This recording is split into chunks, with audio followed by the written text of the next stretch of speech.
On Thursday, this body called the International Criminal Court, based in The Hague, issued arrest warrants for war crimes against Prime Minister Benjamin Netanyahu and his Defense Minister Yoav Gallant. According to these arrest warrants, according to this report of the International Criminal Court, there's reasonable evidence to believe that Netanyahu and Gallant, the Israeli military leadership, has been using starvation as a tactic in war. Specifically, they write, crimes against humanity of murder, persecution, and inhumane acts. It's been well documented the quantities of food that Israel's been bringing into the Gaza Strip since the beginning of the war are more than enough to feed everyone there. The only reason that anyone in the Gaza Strip would be deprived of food is because Hamas, they take it, they either sell it for exorbitant prices or just keep it for themselves.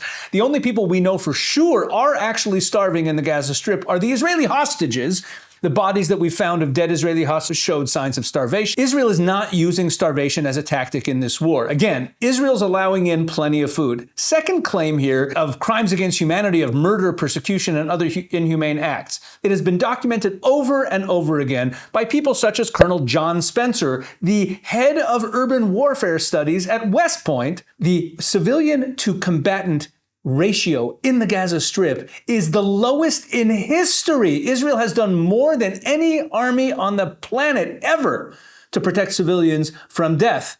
There's no genocide. There's no mass killings by Israel. On the contrary, they're protecting the civilians. So why did the International Criminal Court put out these arrest warrants? Now, a word about the court. The court actually is not a real court. International Criminal Court sounds really fancy, sounds really powerful. It actually has no power whatsoever because the only countries that are bound by any decision of the International Criminal Court are those countries that agreed to be bound by any decisions of the International Criminal Court. And that includes a lot of countries in Europe. The United States is not part of the International Criminal Court. They don't accept the rulings of it.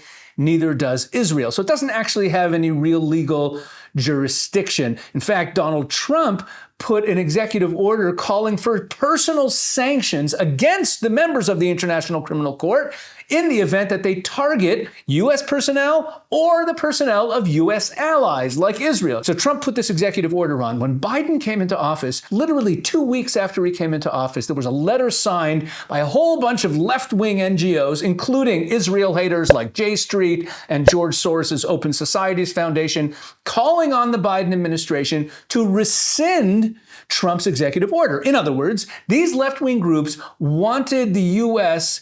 to not sanction them, to not stand in the way of the International Criminal Court prosecuting American personnel or the personnel of their allies. But part of the deal when Biden rescinded the order was he got the criminal court to agree to not investigate Americans. Okay, so why is he rescinding the order? The answer is crystal clear. He wanted to allow the International Criminal Court to investigate Israelis. And sure enough, here we are. Let me say one more thing.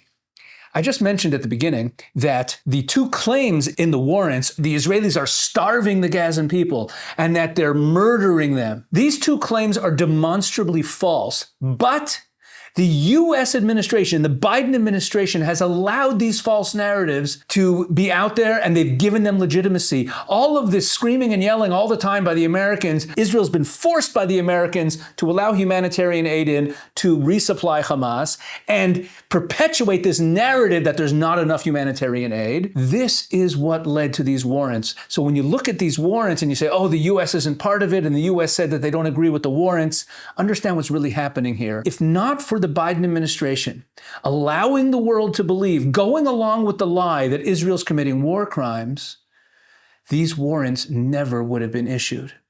Biden made them happen. But now we see what's really happening here. This is a continued attack on Prime Minister Netanyahu and his government by the Biden administration. It's been this way since the beginning, since even before the war, and it continues to this day. That's what's going on.